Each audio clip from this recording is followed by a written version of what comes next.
C'est un geste dûment significatif pour des milliers de personnes coincées dans les régions de la République démocratique du Congo en proie à l'insécurité.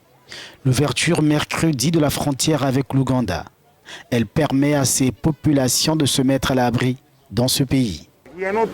Nous ne baissons pas les bras, nous n'avons pas beaucoup de terre, notre pays est petit, mais nous les recevons par sympathie. Je souhaite que la communauté internationale se montre également compatissante et aide ces personnes. Ce ne sont pas nos problèmes, ce sont les problèmes du monde, les problèmes internationaux.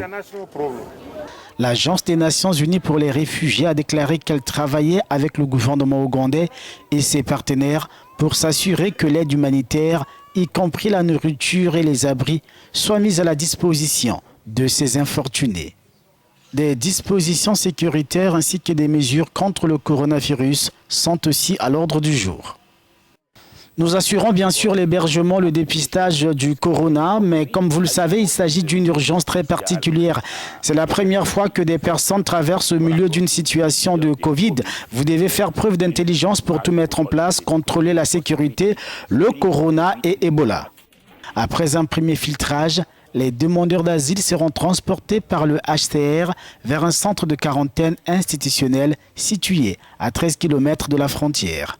Au terme de 14 jours, conformément aux directives et protocoles sanitaires, ils seront transférés dans les établissements de réfugiés existants.